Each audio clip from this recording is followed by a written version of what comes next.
여러분 안녕하십니까? 3대 특검 가운데 가장 먼저 수사를 개시하며 속도를 내고 있는 내란 특검이 의혹의 정점에 있는 윤석열 전 대통령을 소환했습니다. 특검의 윤 전 대통령 첫 대면 조사입니다. 특검 사무실 있는 서울고검에 저희 취재기자 나가 있습니다. 네, 전현남 기자, 아까 윤석열 전 대통령이 조사를 거부했다는 소식이 나왔는데 지금은 조사 좀 어떻게 진행되고 있습니까? 네, 윤 전 대통령이 서울고검에 출석한 지 10시간이 지난 지금도 조사가 이어지고 있습니다. 윤 전 대통령이 한 차례 조사를 거부했다가 재개한 건데요.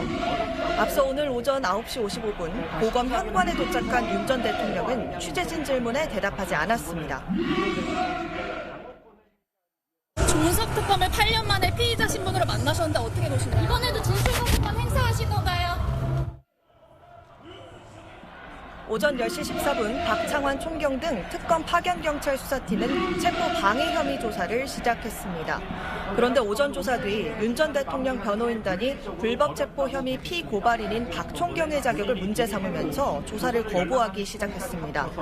네, 결국 체포 방해 혐의 조사는 더 이상 진행되지 못했고 윤 전 대통령의 서명 없이 종료돼 해당 조사는 무효가 됐습니다. 이후 검사들이 국무회의 의결과 외환 혐의 관련 조사를 오후 4시 45분부터 재개했습니다. 특검팀은 윤 전 대통령이 심야 조사에 동의했지만 오늘 자정 전까지는 조사를 마칠 예정이며 추가 소환이 필요하다고 설명했습니다. 네, 조사 진행 중에도 양측이 계속해서 언론에 입장을 내던데 장외 신경전이 아주 팽팽한 모양새입니다. 네, 특검과 윤 전 대통령 측은 오늘도 팽팽한 신경전을 이어갔습니다.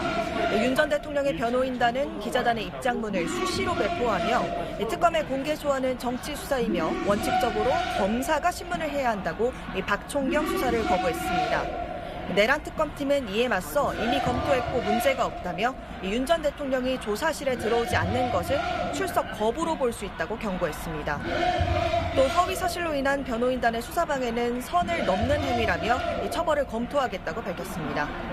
지금까지 서울고검에서 SBS 전연남입니다.